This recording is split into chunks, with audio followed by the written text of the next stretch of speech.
kindred explorers of the ancient mysteries. This is Govin here with TeutonicShamanism.com. There's three, what I term, essential components to how you record and keep track of your progress in a spiritual path or an esoteric path.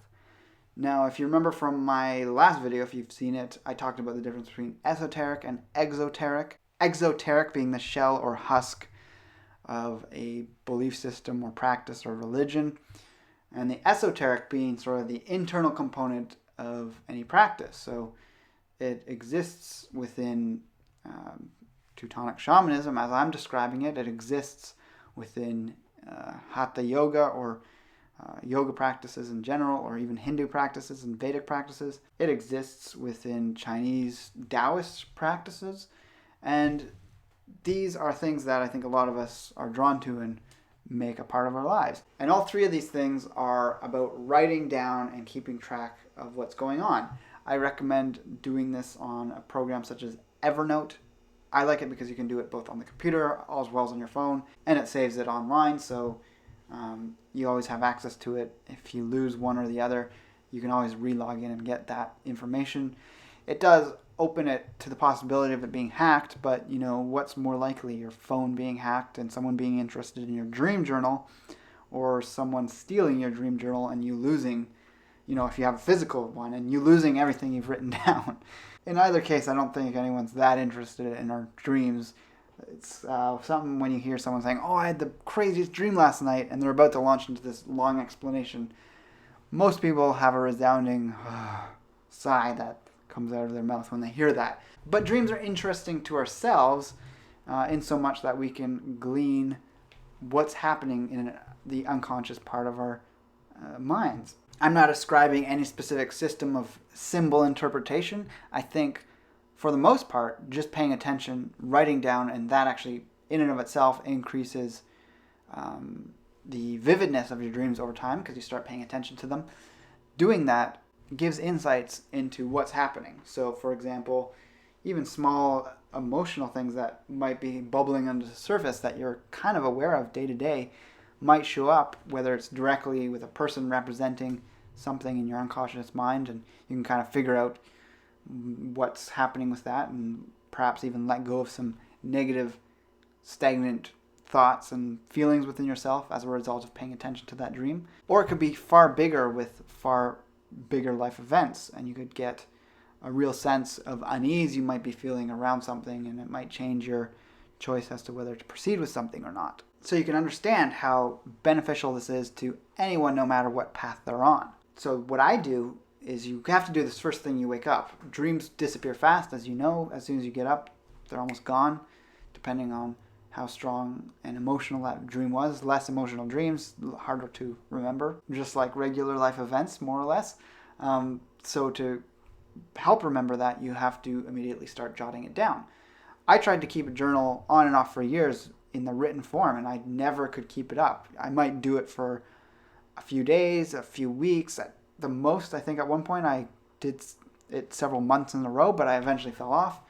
But what I've been able to do is stick to it more concretely by using Evernote or any other note-taking app or program.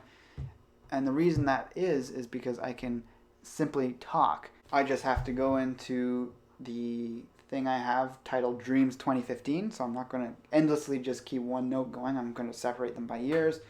I quickly write in the date just so I can search that later if I need to, reference it to something else that happened around a certain time period.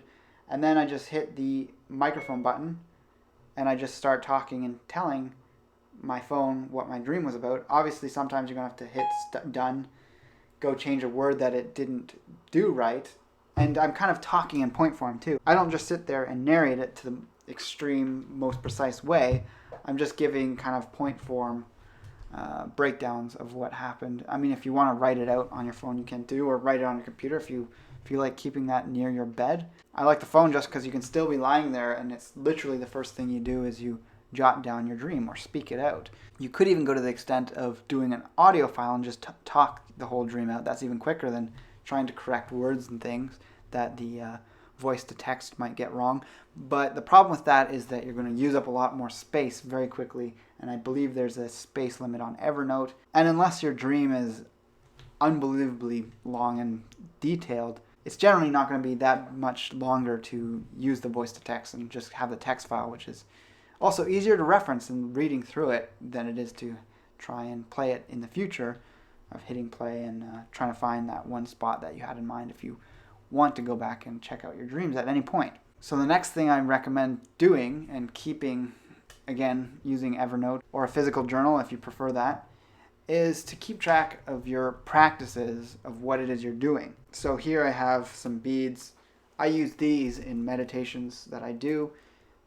I do a lot of meditations that require me to improve over time. So I might use a timer to say within a 5 or 10 minute period, I'm doing this exercise, and each time my concentration breaks, I'm going to do a bead and then go back to the exercise. And by the end of 5 or 10 minutes or whatever time allotment I have, I'll have passed a certain number of beads.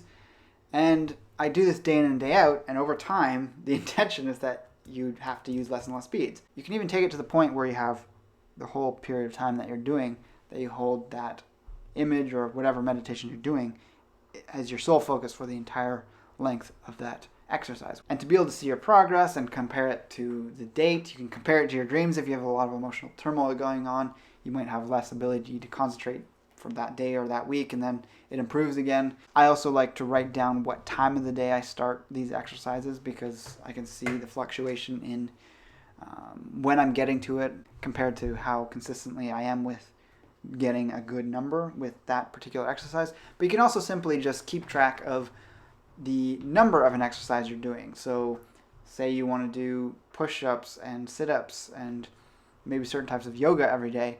First thing in the morning, you just write down what it is you did, and you can compare that to the next day if you're going to do a slightly different program. And by doing that, you're creating this mental order and structure, which is a little more reliable than just going by memory of, oh, what did I do yesterday? Did I do 100 sit-ups, or did I do 80? Did I do 100 sun salutations, or did I just do 50? Lastly, what I think is probably a little more important than the last one, but not as important as the dream journal, is just a journal of your overall progress. Whatever it is you're doing, any significant experiences you have. And the reason I think it's good to keep these all separate is it's easy to cross-reference these to each other. There's a search function that you can look up a date. So you have the dates on all of them, and you can compare a date for each entry. That might be easier to do on the computer. You can pull up Evernote on the desktop, Control F, search the date, and you can pull up that in all 3 notes. Whereas if you have all of this in one thing, so each day you say you record your dreams, then you record your exercises, then you record the experiences at the end of the day that you want to take note of, it's much harder to compare any one of those to the other things happening on other days. So it's good to keep them separate. But this last one, it's really good to, even little things like you had a deja vu, you might want to describe what occurred in that deja vu. Or perhaps you did a unique meditation or visualization and you want to record your experiences with that. Those are important things to take note of that fall outside of those other 2 journals I'm talking about keeping. So this is a way to structure and keep track of your progress and to help spur your progress onward, which I think are essential to anyone practicing any type of esoteric discipline.